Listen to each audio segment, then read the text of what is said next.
Welcome to another edition of SEAFAIR 2014, copyright 2014, 2020, Solid Video Productions, all rights reserved. We're going to show you in this version from Solid Video Productions archives, we're going to see the couple of laps going around on what one race heat looks like with the turbines, and then we're going to go look at the classic hydro, the Atlas van line, and a lot more.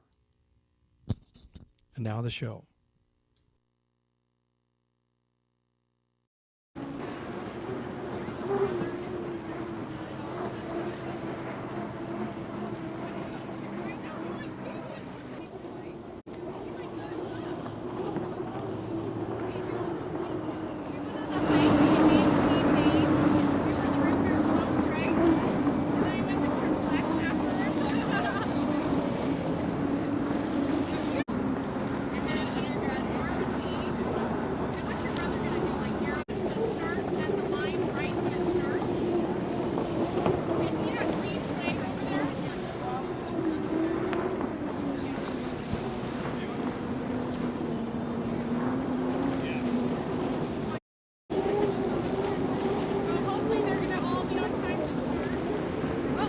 And now here's the start of the race. Four of the boats coming to the start finish line. Great start.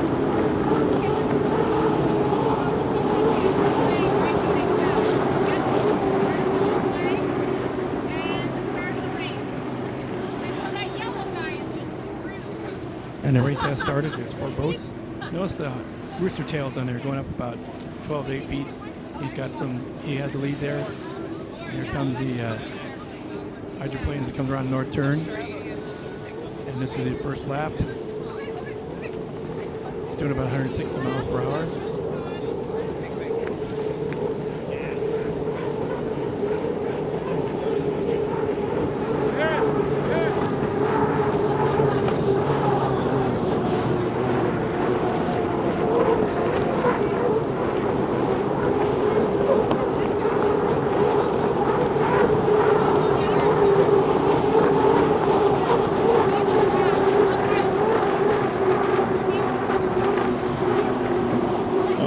The old boy over it almost flipped. You're really putting the pedal in the middle there.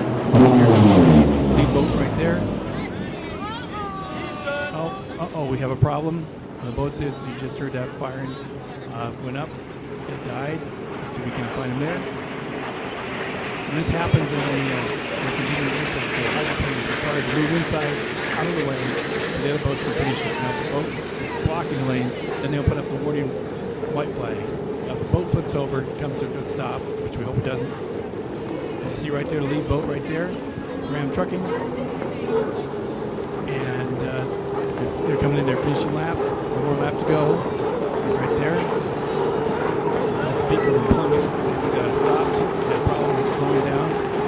See, when they have problems right there, they slow down and they come to a stop. And they have to get off the race course as much as possible. Go to the inside of the course or on the outside as far away as possible and shut down.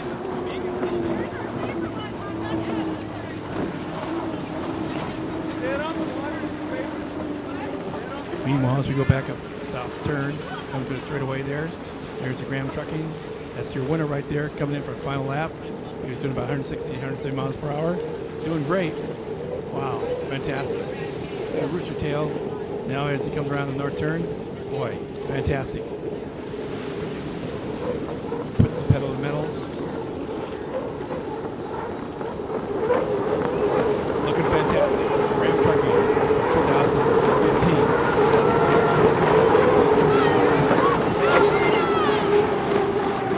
Goes in for a final lap there. They'll also take a victory lap. There's old boy Alberto. Notice how it's just kind of moving. The waves are quite choppy. The water is very choppy today. All right, now we're looking at the Beacon Plumbing. It has died, and right now he's died, and he's opening up the cabin there, the cockpit that he's in. It has up to 15 minutes worth of oxygen. There he is opening it up. Seems to be okay. When he gets out. All right, ladies and gentlemen, here's a good example of a hydroplane that went dead in the water right here in front of us. As you can see, they have a flashing light out there. The driver has gotten out on the he's gotten out there and signaled. He died in the water. The Beacon Plumbing.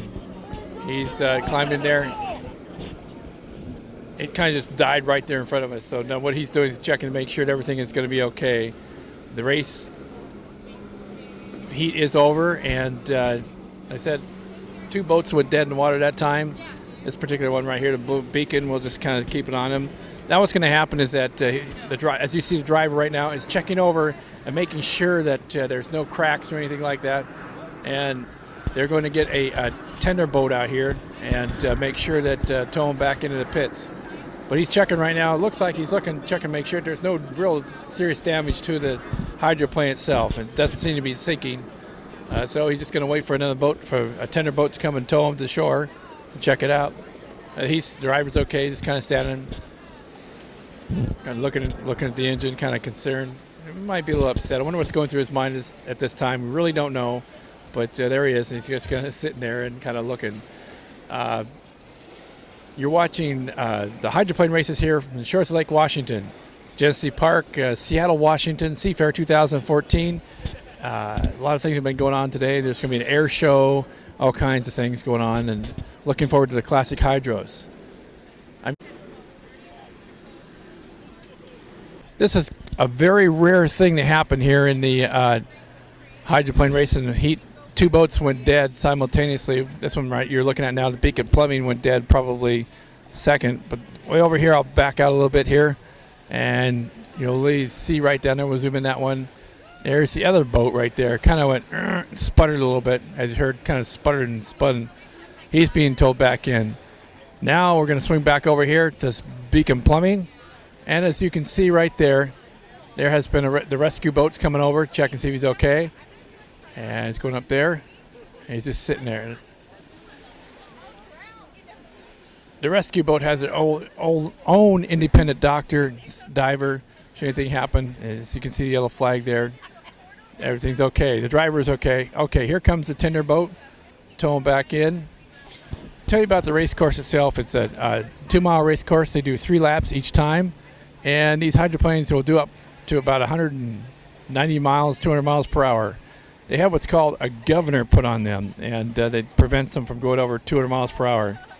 Now they're going to be towing a boat in, and as you can see, the tender boat is hooked up to them. He's throwing them the rope. He's going to tie up there. The boat's not sinking, so obviously it's going to be okay. I said the engine just kind of cut out, so that's the way it goes. Okay, so as they go in there, that's going to do it next. Coming up next, I do believe we've got the air show, and also there is the classic hydroplanes, the original Blue Thunder, which was driven by Bill Munsey, who died in 1981 in Acapulco. The boat flipped over and killed him instantly. And then there's also going to be the Atlas van line running here. It's classic hydros. Goes back to the 1960s and 70s. They had to open cockpit back then. Now, as you can see, they have the cockpit closed. So should that thing flip over. Anyway, we'll be back, and thanks for watching. You're watching SEAFAIR 2014 coverage on Facebook and Twitter.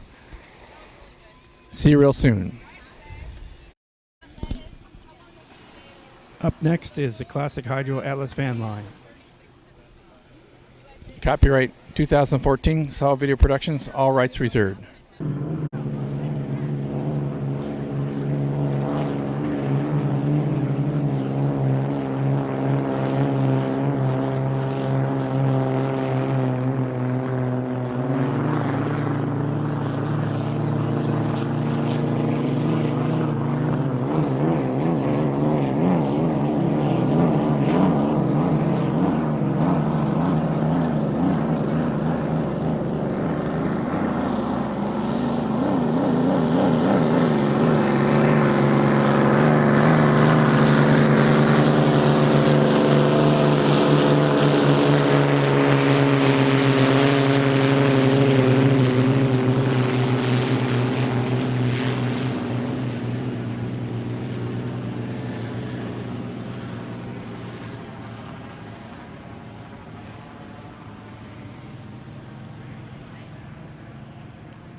hydros. The Atlas van line, driven by Bill Munson, 1981, and the Griffin-powered Miss Budweiser, owned by Bernie Little.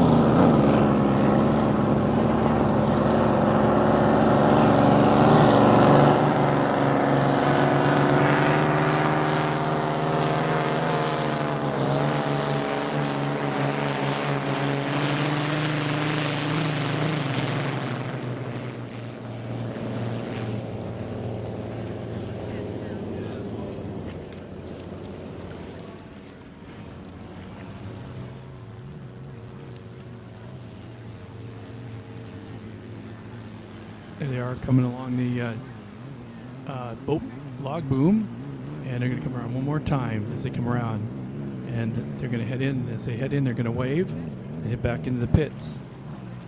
That concludes the exhibition of the Atlas van line and the Griffin Bud. Copyright 2014 Solid Video Productions, and also 2020, all rights reserved.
Well, good afternoon, ladies and gentlemen. Hi, this is Curtis Blackwell, along with a special guest, Fred Farley, here live at the Hydroplane Races SEAFAIR 2014. Having a great time. And we're going to talk right now with Fred Farley. Fred, welcome to SEAFAIR 2014. Thank you, Curtis. This is my home away from home. Every race site is a home away from home while the race is in progress. This is my 50th consecutive Seattle race that I've attended in person. That doesn't include the races I saw as a kid on TV. I saw my first hydroplane race on television when I was 7 years old. It was the 1951 Gold Cup, and the winner was the Slow Motion 5. And many years later, I got to take a ride in the restored Slow Motion 5s.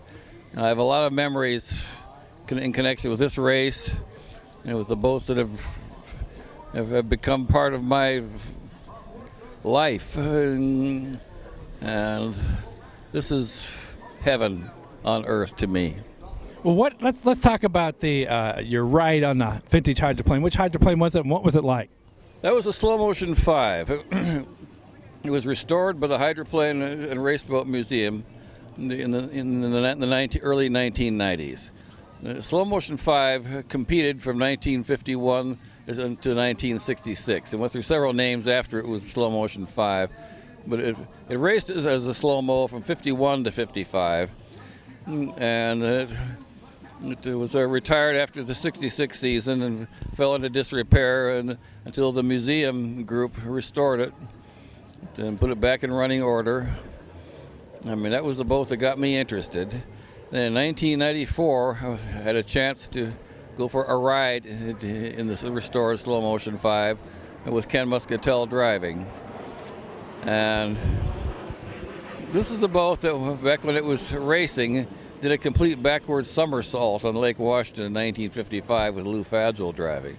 So I had not forgotten that little incident in this boat's history. But I remember thinking about the flip when we took off from the dock, but that was quickly forced out of my conscious mind as we hurtled down this Lake Chelan in the fall of 1994. Did about 115 miles an hour on the straightaway, but it felt like 215 in an open cockpit. And I discovered that I appreciated the straightaways more than the turns. Boats of that vintage did a lot of jumping and hobby horsing around in the corners. In fact, 2 days later, my left knee was still a little bit tender from all that jostling. But who said that a race boat had to be comfortable? And the whole point is to go fast. And Slow Motion 5 was the fastest boat of her day. And she was the first boat to average 108 miles an hour in competition for a lap on a 3-mile course. So that was my slow-mo. I finally, after able to live a kid's dream by riding in the boat of my dreams. Excellent. Let's talk about the Seattle race course here. How did the Hydroplane race course become the Ron Jones Hydroplane race course? Actually, it was the Ted Jones Memorial race course. And Ron Jones is Ted Jones' son. I know Ron very well. He and I have done interviews together many times. And Ted Jones really was the founding father of boat racing in Seattle. You see, he was the designer of the Slow Motion 4 and Slow Motion 5. In 1950, Ted drove the Slow Motion 4 to victory in the Gold Cup race at Detroit, on the Detroit River. Well, in those days, the winner of the Gold Cup could determine where he would defend it.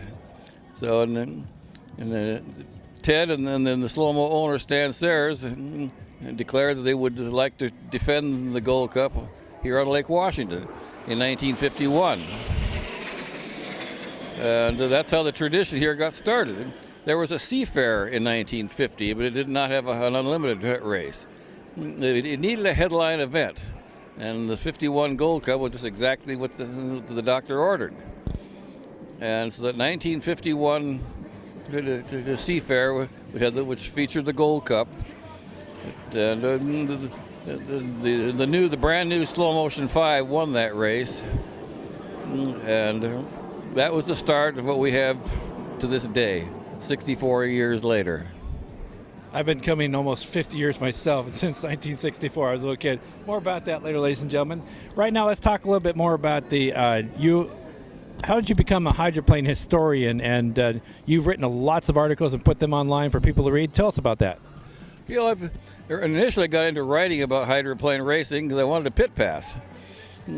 And started representing a publication out of California called Race Boat and Industry News. At the time, I wasn't interested in writing the great American essay. I just wanted a pit pass. But as time went by, it became a part of me, and it became important to me, and to represent the sport as well as I could in my writings. And it's something that is very important to me then and now. I've written over 700 articles for magazines and the internet, and I've also written 5 books. Tell us about the books.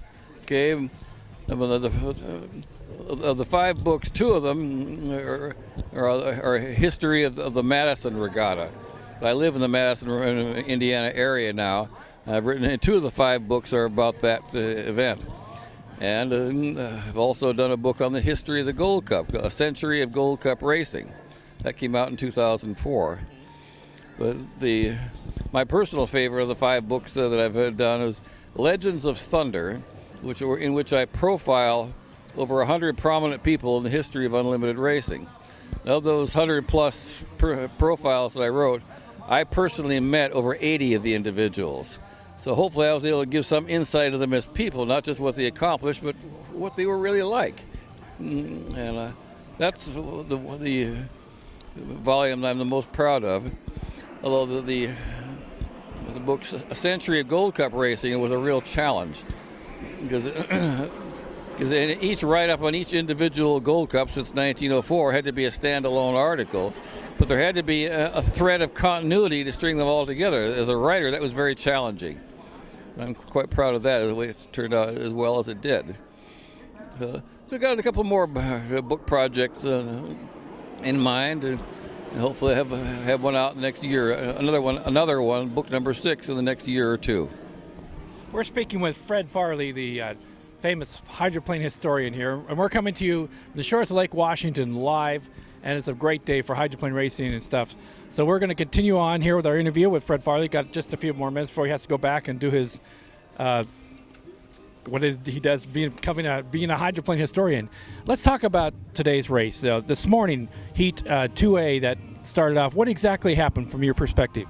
Oh, there were 5 boats went hard into that first turn together, and it's a lot of rough water roughed up by 5 boats running close together. And one of them, the brand new Spirit of Qatar, got a little out of sorts. It's a brand new boat. It has only been in the water just a couple of times. It was never put in the water before last week at the Tri-Cities Columbia Cup, and it got a little out of shape, and over it went, landed upside down. But fortunately, the driver, Kip Brown, was not injured. He was able to release himself through the hatch underneath the boat. He was out literally within seconds, waving to his wife that he was okay. And so he may not make it back into this competition today, because there's been some minor damage, but I'm sure it'll be ready to go in a couple of weeks in San Diego. Excellent. Now, one more thing before we let you go, because I know you got to get back. Let's talk about the classic. Is it called the Blue Thunder that Chip Hanover took over driving after Bill Munsey was killed in Acapulco? I saw that out there. They made its debut on Friday just for about maybe 15, 20 seconds, and the weather picked up. But yesterday he ran. Is he going to do that again today? And how did he take over that? I believe it will be not only the Atlas Van Lines, which is nicknamed the Blue Blaster, but also one of the Miss Budweiser vintage hulls, the Rolls-Royce Griffin powered Miss Budweiser, which was a national high point champion in 1980 and 81, with Dean Chenoweth driving. Yes, the Blue Blaster Atlas Van Lines, that's the boat that Bill Munsey was so very successful with between 1977 and 81. It was the boat that popularized the unlimited cab-over design. Well, the design concept had been, those in the know had recognized its value for many years, but it was not the first to get cab over unlimited, but it was the first truly successful unlimited cab over. And prior to that, the owner was pretty much would stick with the tried and true, the rear cockpit, forward engine. But as my friend Ron Jones Sr. pointed out, that the cab over hull, because of the weight placement, can get around the turns better and faster and more efficiently. And so basically, after that 1977 Atlas Van Lines came out and was so successful, everybody else had to pretty much change over to cab overs to keep up with him. So it was a trend-setting boat. And it was not the first of its kind, but it was the first of its kind to gain championship results.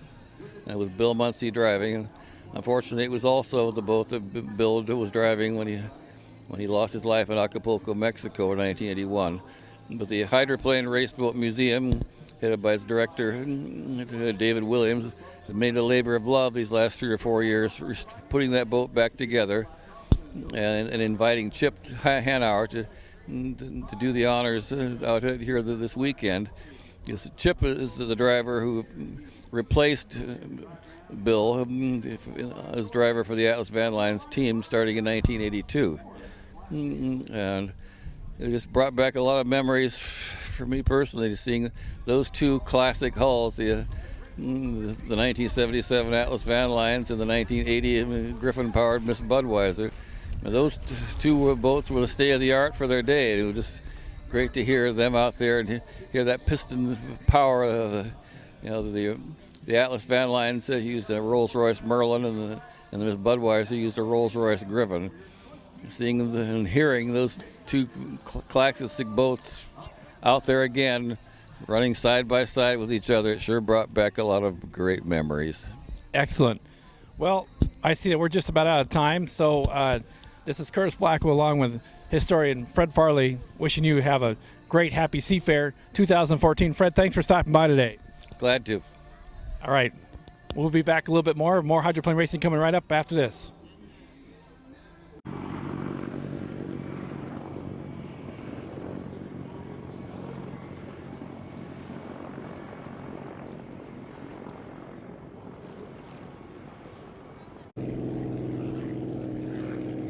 So that concludes 2014 SEAFAIR highlights with our special guest Fred Farley. Thanks for watching. Copyright 2014, 2020, South Video Productions. All rights reserved. Thanks for watching and good night.